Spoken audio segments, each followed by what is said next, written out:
Сәлем достар, бұл құпия каналы, сіздермен бірге Альфия. Достар, қазір өте керемет техникамен бөліскелі отырмын сіздермен.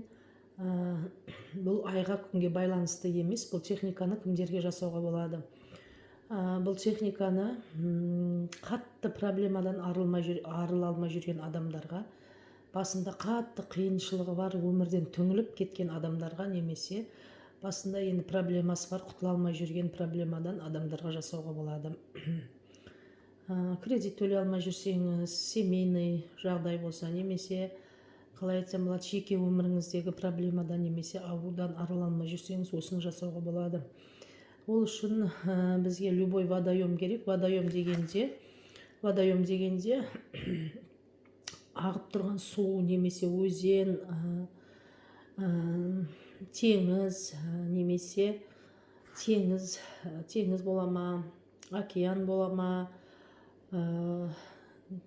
көл бола ма, әйтеуір үлкен жаңағы водоем болу керек. Үлкен несі бар, суда. Ағынды су болса да болады, ағып отырған. Сондай жерге барасыңыз, мысалға теңізге барасыңыз. Теңізі жақын адамдар болса, мысалы теңіз жақын болатын болса, теңіз жағасына барасыз, қолына, оң қолыңызға бестіктен бастайтын тиын керек, 3 тиын керек.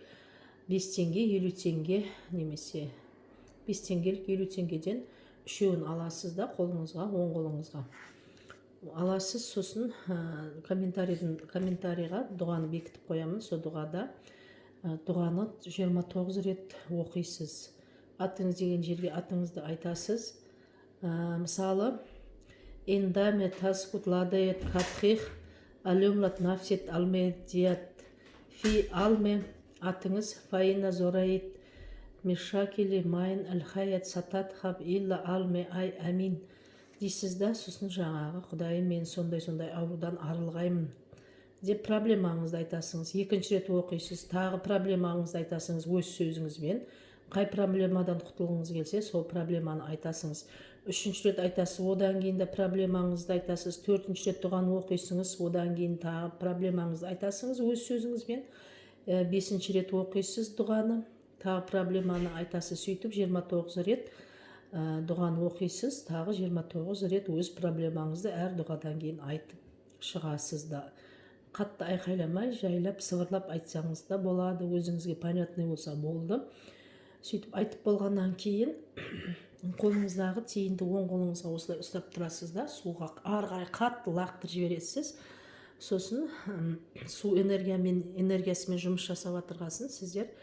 Егерде сол проблемаңыздан действительно арылғаннан кейін, сол жерді міндетті түрде, бірақ ұмытып кетпеңіз, сол жерге келіп, сіз азғантай болса да сахарный песокты шашып кетуіңіз керек. Су энергиясына мен проблемадан құтылдым, рахмет деген сияқты лақтырып кетесіз судың энергиясына.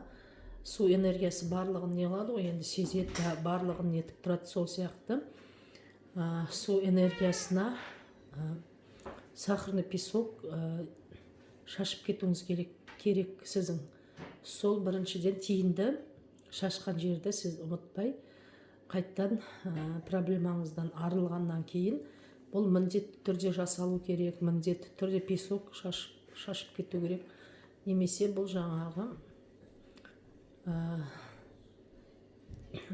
жаңағы садақа берген сияқты ғой, типа. Сол әр затқа жаңағы құр қолға бата жүрмейді деген сияқты су энергиясымен жұмыс жасап атқасын. Сіз сумен ертетін зат, в общем, былай айтқанда дәлірек, сумен ертетін затты не қылу керек, әкеліп шашып кету керек. Сол барлығынан бетер, сол сахарный песок жақсы. Сіздің проблемаңыз шешілгеннен кейін сол орынға қайттан келіп, ұмытып кетпеуіңіз керек міндетті түрде. Егер ұмытып кетсеңіз, сіз қайттан проблемаңыз сіздерге 2 есе қайтып келеді. Сондықтан бұны ұмытып кетпеңіз. Сөйтіп проблемадан арылдым деп айтып ішіңізден сол жерге келіп, песокты жаңағы прорабатывать ету керек та, су деген. Соны шашып кетесіз. Болды достар, үлкен проблемадан бұйырса құтыласыз. Сәттілік достар.